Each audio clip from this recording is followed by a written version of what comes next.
Welcome back to the deep dive. Today, we're going deep on drug checking services. Oh, yeah. You know? Those labs. Yeah, those labs that test those illicit substances. Yeah. You gave us this fascinating research paper, and it's called Drug Checking Services for People Who Use Drugs. A systematic review, Mm-hmm. pretty dense stuff, Yeah. but really packed with some insights. Lots of them. So we're going to try to break it all down for you today. Absolutely.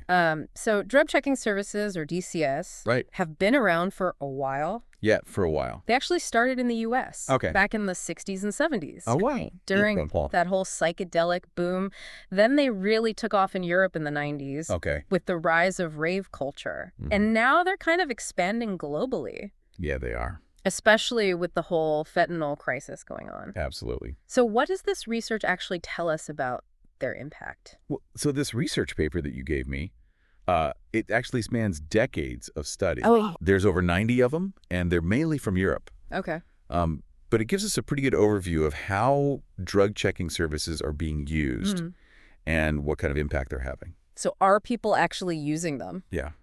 Yeah, that's the million-dollar question, right? Yeah. And it turns out people are. Okay. And the results of these tests can actually change people's behavior. Really? Yeah. Multiple studies found that folks were less likely to take ecstasy Okay. if it contained something other than what they expected. That makes sense. Right. Yeah. And this was especially true if fentanyl was detected. Oh, yeah, absolutely. That's huge. Yeah. With all the risks associated with fentanyl, For sure. you know, Yeah, you want to be careful. you want to be as careful as possible. Absolutely. So it seems like DCS aren't just about saying no to drugs. Right. It's more about giving people information so they can make informed choices. Okay, so does that mean people will actually throw their drugs away? Well, that's where it gets interesting. Okay. So while people are more likely to change their plans Mm-hmm. based on these surprising results, disposal rates were surprisingly low, Really? between 4% and 10%. Wow. That's lower than I would have thought. Yeah, and here's a curious detail. Okay.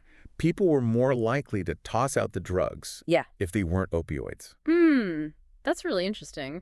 Yeah, Makes you wonder if it does. the need outweighs the risk in those situations. Yeah, I think that's a huge possibility. Yeah.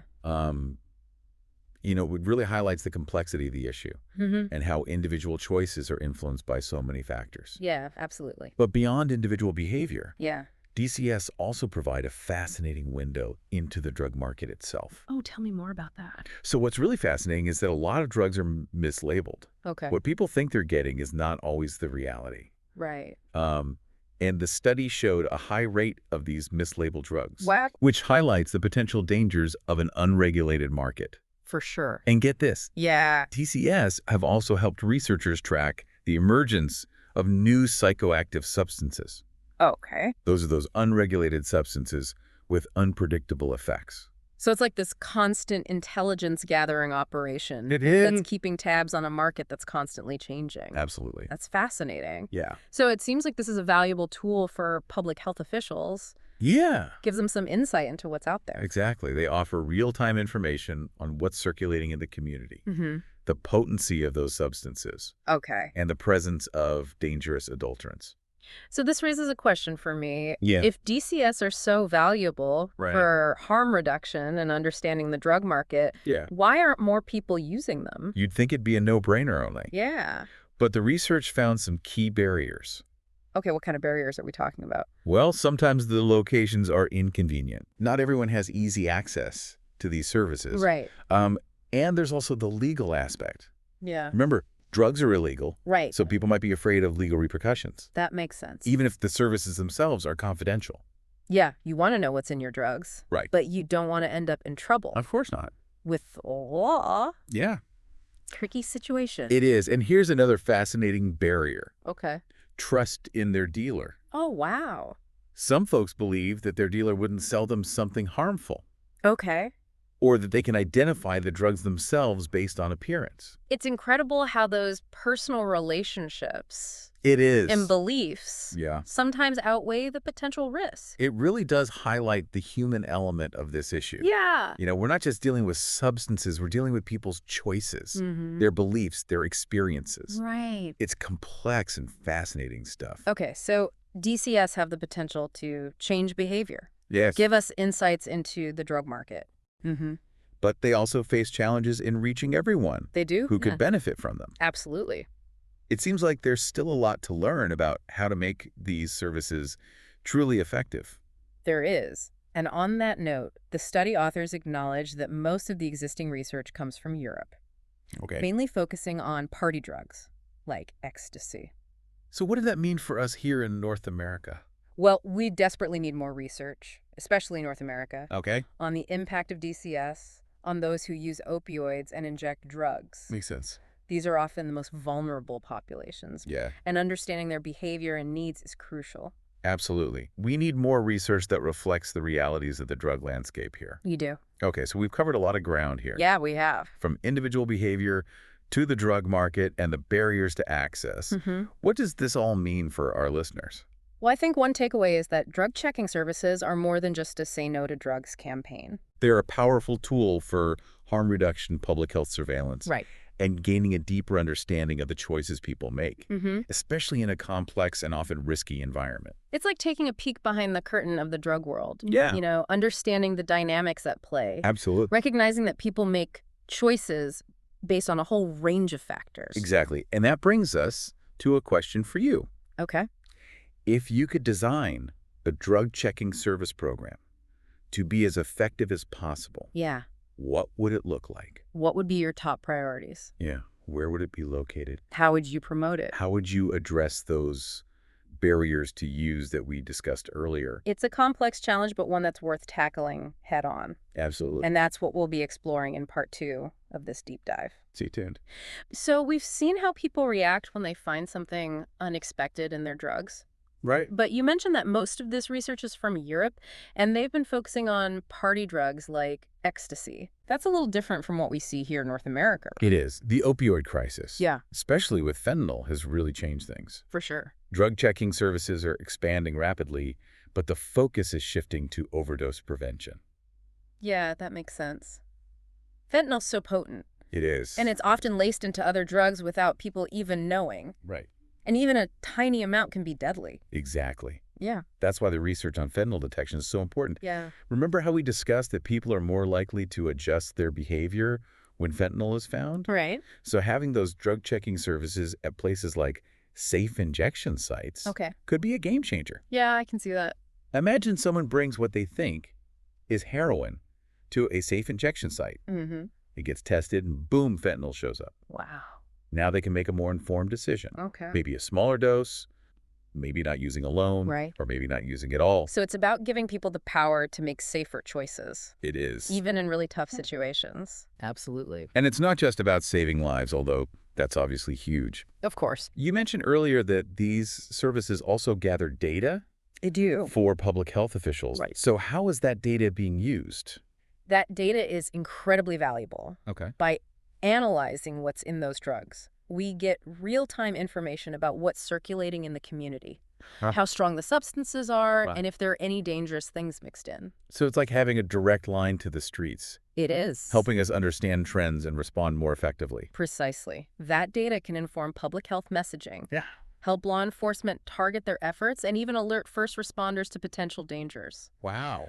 If a batch of heroin is found to be heavily laced with fentanyl, Yeah. that information can save lives. The impact is huge. That is. It's almost like drug checking services are helping to create a safety net Yeah. for people who use drugs. In a way they are. But let's be realistic. Okay. There are still challenges. Yeah. What are some of those challenges? Remember those legal concerns we talked about? Right. People might be afraid to use these services because of the legal risks. Yeah, that's understandable. How do we make sure people feel safe accessing these services, Right. especially when drug possession is criminalized? Yeah, that's a valid concern. Well, some places have actually created legal exemptions Okay. or amnesty policies specifically for drug checking services. Interesting. They recognize the public health value and are trying to create a safer space for people to access these services without fear of repercussions. That's a good sign. It is. Shows that harm reduction is starting to be taken seriously. Absolutely. But it's not just about loss. Okay. It's about building trust between law enforcement, Mm-hmm. public health officials, and the community. Okay. That means open communication, transparency, and a genuine commitment to harm reduction. It's about changing the whole narrative, It is. from one of criminalization to one of compassion and public health. Which brings us back to that big question. What would an ideal drug-checking program look like? Yeah. If you could wave a magic wand Yeah. and create the most effective program possible, Okay. where would you start? Accessibility would be my top priority. Okay. These services need to be in convenient locations where people are already using drugs. Okay. Mobile units at festivals and concert services at safe injection sites. Right. Even outreach in homeless encampments. Meeting people where they're at. Literally. Yeah. And it's about offering flexible hours. Okay. Maybe even 24/7 availability for those who need it. Makes sense. Anonymity and confidentiality are crucial too. Right. People need to feel safe knowing their information won't be shared. It's all about building trust and creating a space where people feel comfortable seeking help. Exactly. But wouldn't it be amazing if these services could also connect people with other resources they might need? You're reading my mind.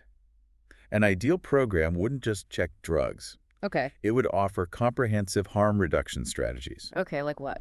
Things like clean needles and naloxone kits. Right. Even referrals to treatment or counseling services. So it's a holistic approach, It is. recognizing that drug use is often connected to other issues. It is. Like mental health, homelessness, Right. and poverty. Exactly. Yeah. We need to look at the whole picture and address the root causes of these challenges. Yeah, for sure. And let's not forget about education. Absolutely. Educating people about the risks, the signs of overdose, and the importance of harm reduction strategies. Education is key. It needs to start early, reaching young people before they even consider using drugs, and it needs to be ongoing, Okay. providing accurate and up-to-date information that cuts through the misinformation and stigma surrounding drug use. Yeah. We need to get rid of that stigma for sure. We do. We also need to think about how technology can play a role. Okay, how so?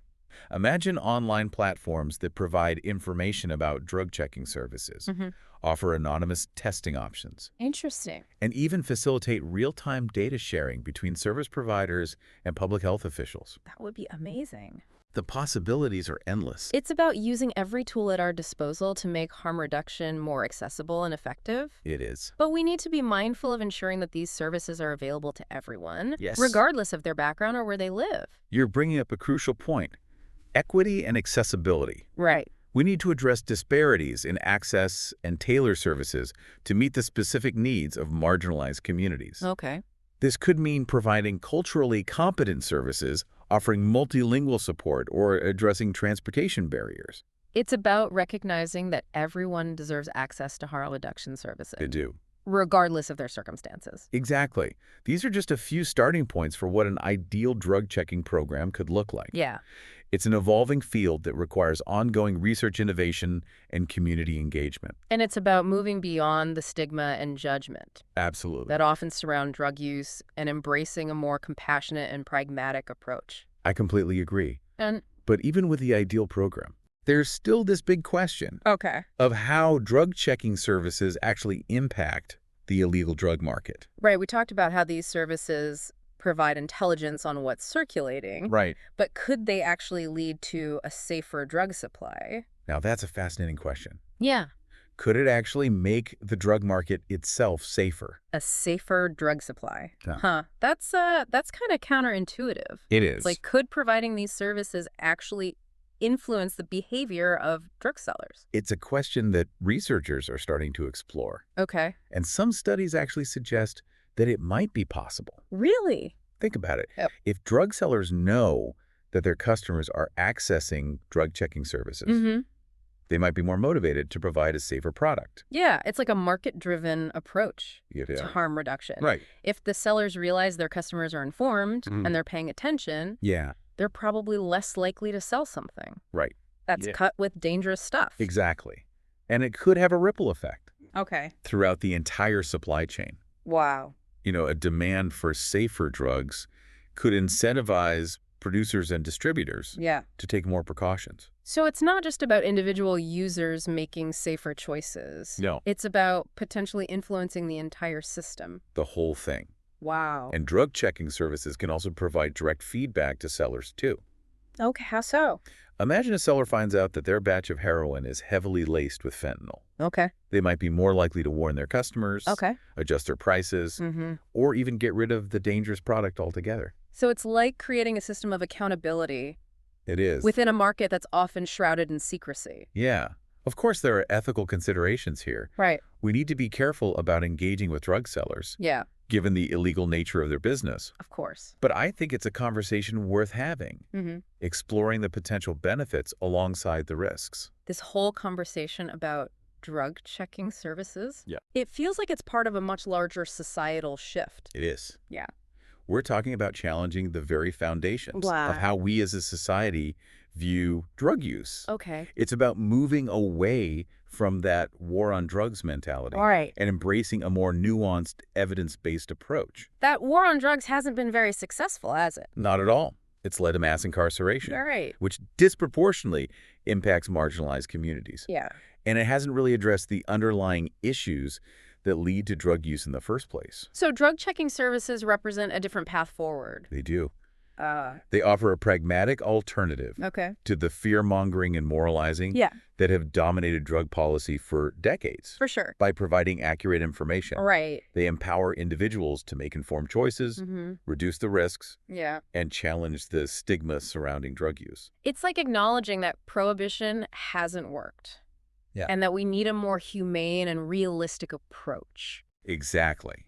Imagine a world where drug use is treated as a health issue, Okay. not a criminal one. Okay. A world where people who use drugs are met with compassion and support, Yeah. and harm reduction is a core part of our public health system. It sounds radical, but it also sounds It does. really hopeful. It is. Yeah. And drug checking services are paving the way for that future. It seems like. They're at the forefront of this movement, pushing for a more compassionate and effective approach to drug policy. It's about recognizing that we're all part of a community. We are. And we need to look out for each other. Yeah. Even those who make choices that we might not agree with. Absolutely.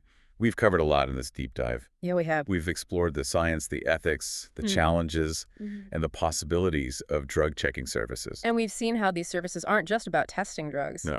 but about challenging our assumptions, Right. promoting harm reduction, and Yeah. ultimately creating a safer and more compassionate world. So as we wrap up, I want to leave you with this question. Okay. What role will you play in shaping this future? Yeah. What actions, big or small, Mhm. can you take to support harm reduction, Right. challenge stigma, Yeah. and advocate for a more just and equitable approach to drug policy? It's a question worth pondering. Yeah. Because at the end of the day, this isn't just about drugs. No, it's not. It's about people. It is. It's about recognizing our shared humanity and working together to build a world where everyone have the opportunity to thrive. I agree. Keep learning, stay curious, and keep diving deeper. That's what the deep dive is all about.